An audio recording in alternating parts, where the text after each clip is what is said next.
Yes, mate, how's it going? My name's Lee, and welcome back to the FPL Punk YouTube channel, where we try to dominate FPL one game week at a time. Today, I'm going to run through my team selection for game week 2, then we're going to do a preview for the upcoming games, look at some expected data, and who might be the best transfers. Finally, I will discuss my favourite captain picks, and let you know who I'm going to be selecting as captain. If you enjoy FPL, please subscribe to the channel down below for more FPL content. Anyway, let's rock and roll.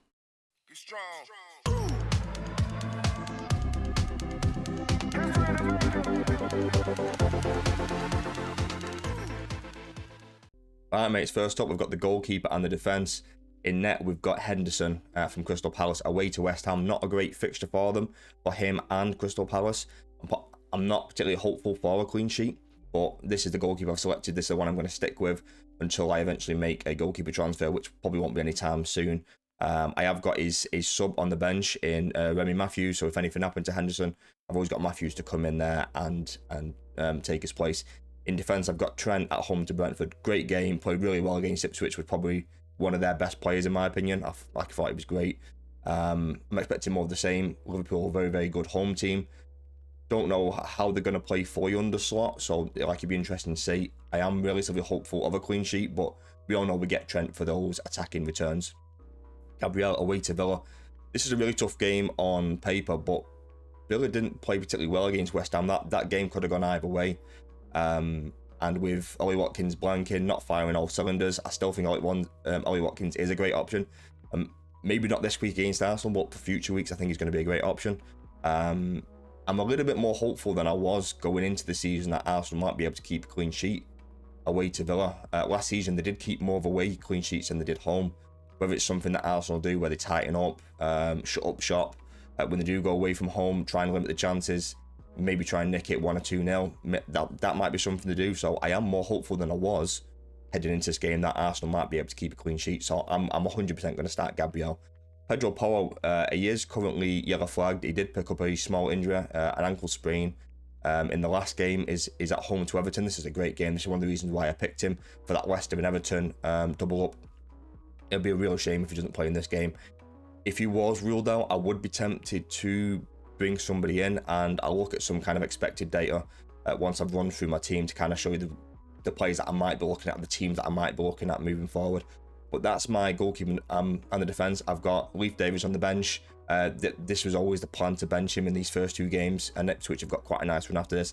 Barco has been a bit of a nightmare. Looks like he might be going on loan to Spain. To Sevilla, I think, is the rumoured place. So there's not a lot I can do in defence. If Pedro Porro is injured, I either play Leif Davis away to Man City, which I don't want to do, or make a transfer. Didn't really want to do it right now. Is what it is. I might just have to go with it and kind of and just make a transfer anyway. What do you think of my goalkeeper and defence? Leave a comment down below. Onto the midfield, I'm whipping out the big guns. Ben Brereton Diaz, home to Forest. This is one of the reasons why I brought him in. With Minter playing the first game, Brereton Diaz playing the next couple. I thought he looked okay in the last game against Newcastle. And I think he's going to start. I think he's going to be their main forward. Might be on penalties, like we still don't know right now. But I'm really happy with owning him. Just got the good vibes, man. It's all about the vibes. It's the reason why I got him. And this is the reason why I'm going to play him. 100% starting. Can't wait to play him. I have got Minter on the bench at home to Man United. I'd rather play Brereton Diaz for this game. Diogo Jota at home to Brentford. Same as Trent. I think it's a good fixture for Liverpool.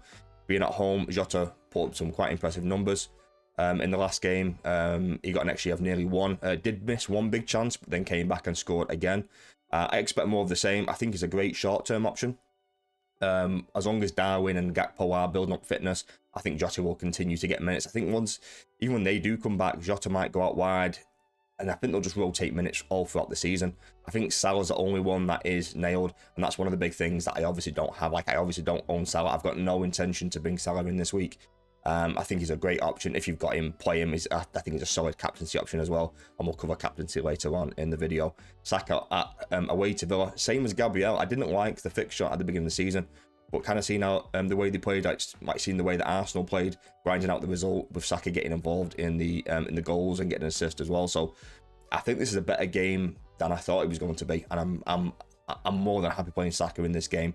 And Nkunku is a bit like Porro, but for different reasons, a bit of a doubt. If Nkunku was doubted in any kind of way, I'd probably just play him anyway and just kind of see if he got any minutes. And if he didn't play, I've always got Min, so I'll leave Davis on the bench. I don't really want to make any transfer right now. The midfield that I really want is someone like an Eze, but I've got nothing in the bank, as you can see. So I'd have to take a hit to get someone like Eze. I don't really want to do that. I could bring in someone like a Smith Rowe, but I don't really want to do that once again. I'd rather stick with Nkunku right now, see if he does get some minutes. I think he likes him, and I know they've got João Felix. I don't know how fit João Felix is. I think he might play as the 9 and Nkunku on the wing, or vice versa. But I'm relatively confident Nkunku's going to get some minutes. I think he's going to start as well, so I'm not worried about this right now. This is definitely a next game week issue. And no surprises here. Haaland, Muniz, and Isak. It's a great game for Haaland. This is one of the best times to own Haaland right now when his ownership is probably on the lower end of about 50% at home to Ipswich, one of the newly promoted teams. And they played relatively well for 45 minutes to an hour against Liverpool. I think this is going to be a whole another ball game.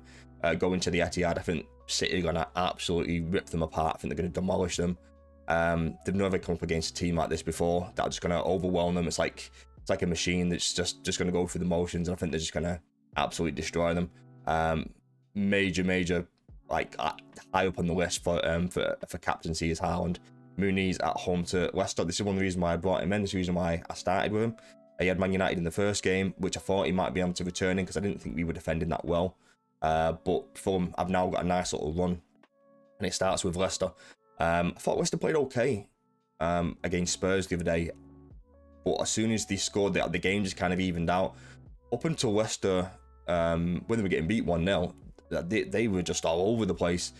And I think this might be more of the same again. And if Muniz can get in and around the goals, I'd be more than happy with that. I don't think he's going to play 90 minutes ever, really. I think he's going to be a 75-minute guy. If he can do the damage in that time, I'm more than happy with that. Isak away to Bournemouth. I think this is a tougher game than people think because it's such a long journey, which people don't always take into account. But going from Newcastle down to Bournemouth, it's probably the longest trips in the Premier League. Newcastle have shown over the past year or so that they're not the greatest team away from home, but Isak is such a good player. He's always kind of involved in the goals, involved in the build-up. I think he still might be able to get involved somehow. I'm not hopeful for many returns from Isak in this, but I've got him. He's one of the better players, or one of the better forward players in the league right now. I think you just need to kind of stick with it, ignore the fixture, and play him anyway. So that's my team selection for Game Week 2. Let's look at some expected data for the games in Game Week 2 and see if we can look at any kind of highlighting bits or players that we might be able to identify as players that we can bring in as a transfer. So next up, we've got this really nice graphic made by robtfpl over on X, Twitter, anything you want to call it. I'll leave some links down below. Makes graphics like this every single week, and there's some more that kind of go alongside this as well. They're really handy to look at just to kind of visualize where the goals might come from and who's got the highest percentage of a clean sheet. And straight away, like, we're looking straight to that Man City Ipswich game where Man City are predicted to score 3.3 goals, and there's a 55% chance of a clean sheet, which is huge. Anything around 35 to 40% is crazy high, so to get over 50% is absolutely insane. They're predicted to score the highest amount of goals in this game week, and if Haaland can get in and around that, then he's just going to be a massive threat to anyone that doesn't own him. Some other kind of standouts from this is Liverpool expect to score 2.95 against Brentford's 0.93, and there's a 40% chance that they keep a clean sheet. So having someone like a Trent, having someone like a Jota or a Salah, you definitely want to play them in these kind of games. If you want to make any kind of transfers where you want your team to keep a clean sheet, like you're looking at the teams that are going to keep around a 30% chance of keeping a clean sheet. So you're looking at the likes of Fulham, Arsenal. It says Chelsea. I'm not totally convinced with that. I think that's a little bit high, especially at the Molineux. So I'd probably avoid Chelsea on that point of view, but you've got City, even Spurs as well, and then Liverpool. You're looking at the likes of Gvardiol, Trent, Robertson, who I thought had a decent game. You want to look at some of the Fulham guys, Joachim Anderson, who they've just bought. If you want to look at Anthony Robinson, there's some players that you might want to identify in terms of keeping a clean sheet. In terms of like your goal scorers, you're looking at like your Muniz's, your Smith Rowe from Fulham, who are predicted to score 1.75 goals against Leicester, which is pretty good. To be fair, if you've still got a Bruno, keep hold of Bruno. Man United expect to score 1.6 goals in that, so Bruno is usually heavily involved in Man United's attacking output, and if they expect to score 1.6, I bet Bruno's going to be involved some way or another. If you've got any Arsenal players, I think I'd just play them. Like we can see there that Aston Villa only expect there's only 16% chance of keeping a clean sheet, so they're expecting Arsenal to score in that game, and there's a 32% chance that Arsenal will keep a clean sheet, which I think brings it back to Aston Villa not playing particularly well in game week 1, where some players aren't fully fit. They're still coming back from their international tournaments, probably mainly Konza and Ollie Watkins. There's probably a few more in there, but Emi Martinez, things like that. So they are still kind of getting back up to speed, and I think that's reflective of that data in there. So let's look at some transfer ideas. We're going to look at 2 defenders, 2 midfielders, and 2 forwards, kind of using this data here as a bit of a baseline to look at players that we might be able to target in game week 2. So using the expected goals and the percentage of clean sheet chances graphic made by robtfpl over on X and Twitter, I've kind of got 2 options here. Option 1 is your more kind of premium, more expensive, and option 2 is like the cheaper, more budget friendly options. So if you can get to these guys, like I'm assuming people have either got Haaland or Salah, or they've made a strategy not involving one of those. So obviously, like if you can get to Salah in one move, if you can get to Haaland in one move, then they would be in there. I haven't included them because you probably have to take hits to get to those players, and I don't think hits are worth it right now. If I can pick any defender to own for game week 2, it would be Gvardiol. Only 6 million. If you've got someone like a Pedro Porro, who might be a doubt with 0.5 in the bank, making that move to Gvardiol just makes so much sense to me. If you want to move some money around and go elsewhere, then you're probably looking at someone like a Robinson. If you've got a Porro and you want to come down, I think someone like Anthony Robertson for Fulham, I just think he's such a great option. Like he got 6 or 7 assists last season as well, so he has got that attacking threat. I think Joachim Andersen coming into the defense just makes them a stronger defensive unit, and I think it might help them just overall with their team, building up from the back. Like he's got this great long range diagonal pass. I think they'll just be a much better team with Andersen in that defense. Onto the midfielders. If you're going to bring in any midfielder, obviously you're looking at the likes of Salah, but if you can't get there, I think Diogo Jota is a more than capable kind of replacement for anyone. There's not too many injuries right now. It's probably only someone like an Nkunku who is a bit of a doubt, and if you've got $1 million in the bank going up to a Jota, I don't hate that kind of move. If you've got an Anthony Gordon, I don't think I would do the Jota move. I can see why people might want to do it, and if you want to do it, feel free to go for it. But I don't think I would go Anthony Gordon to Jota, but I do like Diogo Jota for this fixture. If you can't quite get there and you have got an Nkunku, you might just want to come down to like a Smith Rowe. I didn't think he was great against Man United. He's still building up his minutes. I still think he'll only get between 60 and 70 minutes in this game, but they are playing Leicester, one of the newly promoted teams. I think he's just such a solid option. I think he's going to be a great option over the course of the season, and maybe he can capitalise on the gains starting now. Onto the forward, and I didn't really touch on Spurs in the last graphic, but Spurs are expected to score about 2.3 goals, and if Solanke is in and around that, I think he's going to be a great option. Only 7.5 million. I think he's going to be a great forward over the course of this season, and maybe jumping in now might be a good idea to do that. Playing Everton team that didn't look great against Brighton, and if Spurs can replicate that kind of performance that Brighton did against Everton, this could be a 2 or 3-0 once again. If you can't quite get to Solanke, but you would like to make a forward transfer, I absolutely love Muniz. That's the reason why I started with him. People have been looking at Chris Wood, and I don't mind Chris Wood. I just personally prefer Muniz, and that's the reason why I've gone for him. Yeah, as you can see, I'm kind of backing Fulham to do relatively well this week. And what I like about the Fulham transfers is that it's not just for this week. They've got a nice little run now of 3 or 4 games, and you're not making these kind of snappy decisions like bringing in someone like a Jota. They've got a great game against Brentford this week, Man United next week, but then they've got a nice little run after that. So like Jota would be more of a shorter term move as opposed to some of these Fulham players, and that's the reason why I've kind of gone heavy on the Fulham players. What do you think about my transfer ideas for game week 2? Leave a comment down below. Let's look at some captain options for game week 2.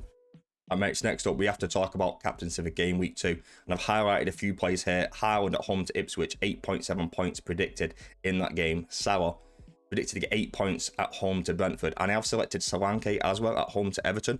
I will do a quick deep dive into each individual one of these players, so hang around and watch that as the reason why I have selected these 3 players. And then I'll ultimately pick who I consider is my favourite captaincy option for game week 2. But I think Solanke, looking at the The stats provided by robtfpl, we can see that Spurs are predicted to get between 2.3 and 2.4 kind of goals in and around there. I think Solanke will be involved. I think his predicted points of 5.1 is a little bit low considering the way that Brighton played against them.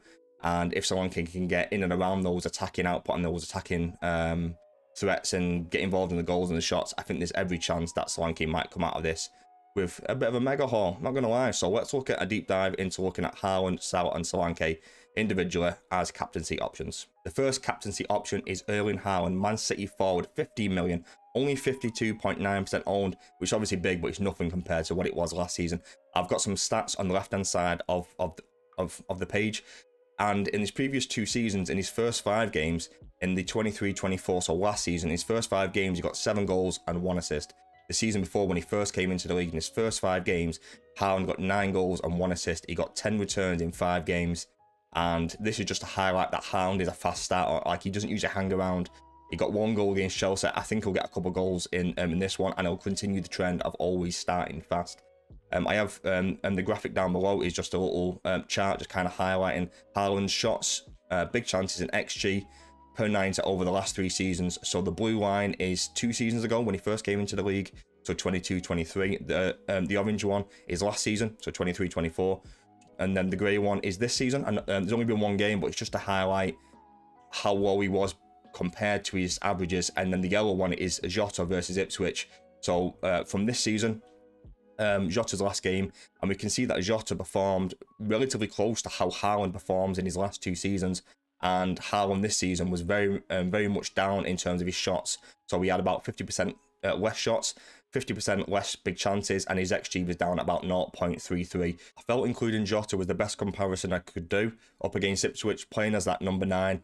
And his data was very comparable to what Haaland's was last season. And if Haaland can get in and around this, I think he will get a minimum of 1 goal. I think he's like he could easily get a couple of goals in this. It's not out of the realms of possibility that he could get 3, 4, 5. I mean, that's just kind of crazy talk, but you just don't know with Haaland. He scored 5 goals against Luton in the FA Cup last season. He is capable of doing that. And then down at the bottom, I've got his record against newly promoted teams. In the 23-24 season, he got 4 goals in 4 games, but no assists. In the 22-23, so this was his first season, he got 6 goals and 1 assist in 6 games. So the goals last season don't include the FA Cup, even though we did play against Luton. Overall, I think this paints a very good picture for Haaland to be the main contender as number 1 in captain set. But let's look at Mohamed Salah and see what he can say about it. Moving on to Mo Salah, a midfielder for Liverpool, 12.5 million. 37.5% owned, which again is just absolutely crazy. I've got some different stats compared to what I did for Haaland. I've looked at Mo Salah's previous record against Brentford, 5 goals in 5 games with 1 assist as well. So he's kind of matching his goals to games kind of ratio there. And then below that, I've got Salah's home and away goal distribution. So he scored a total of 18 goals, but 13 of those came at home.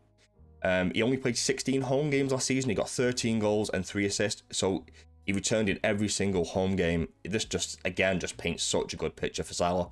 On penalties as well, I think he's going to be a great option. I think it will cause Brentford some damage. And if the previous data is anything to go by, I think he will get at least 1 return in this. And the reason why I think I'm not going to go for Salah as the main captain set is because I don't own him. And I'm a bit biased in that way. But just because I only expect him to get 1 return, I think Haaland might get 2, maybe even 3. That's the reason why I've put Salah second. If you've got both, it's a bit of a 50-50. But let's look at my gut feeling of a player that I don't own, that I wish I owned in Dominic Solanke. Last but not least, we've got Dominic Solanke, a forward for Spurs, 7.5 million, 29.2% owned. So he's owned by quite a lot. His previous record for versus Everton doesn't make for great reading. 8 games, 2 goals, no assist. He obviously was playing in a lesser team in Bournemouth. He had a great season last season, but the seasons before that weren't particularly prolific, and I think that's reflective of his output in the past versus Everton. But the best comparison I could kind of make was Spurs forward last season, Richarlison, and his per 90 data. So Richarlison per 90 would get 4.19 shots. He would have 1.16 big chances and an XG of 0.63. If Solanke can kind of maintain that and kind of roll with that, Dominic Solanke last season got an XG over the course of the season of 19 goals, and he scored 19 goals, so he matched his XG if Solanke can do that again this season, like we're looking at like an 18 to 20 goal a season striker. And this Richarlison data kind of lends itself to that, because Richarlison was playing a lot as the number 9. So I think Solanke can not only replicate this data, but I think he can improve upon it as well. And he might start against Everton at home. And with the way Everton kind of played against Brighton, and just got absolutely ripped apart, Danny Welbeck, absolute masterclass. It might be time for Dominic Solanke to step up and get a couple of goals for his new team, starting here at home to Everton. And he's my gut feeling. Right, mates, that's it for today's video. As much as I like Salah and Solanke as captaincy options, I just can't look past Haaland. I think he's such a great option. Like, he's so dangerous. Is Man City's number 9. They're predicted to get 3.3 goals in that game, and he gets about 40 to 50% of the goal chances for City. So I just can't see past Haaland. Could you triple captain Haaland at home to Ipswich? I think you could. I think if you don't want to do it later on in the season and wait for double game week, as far as single game weeks go, this is probably one of the best ones you're going to get. Ipswich, not used to the league, going away to Man City, it could be it could be a bad scoreline. That's all I'm saying. But for me, Haaland is the best choice. It's the one I'm going to pick. I'm about 60% leaning towards triple captaining. Not fully set right now, but definitely something that I'm thinking about. If you enjoyed today's video, don't forget to subscribe, leave a like, and leave a comment down below. Have a good day. Good luck for Game Week 2. Peace and love.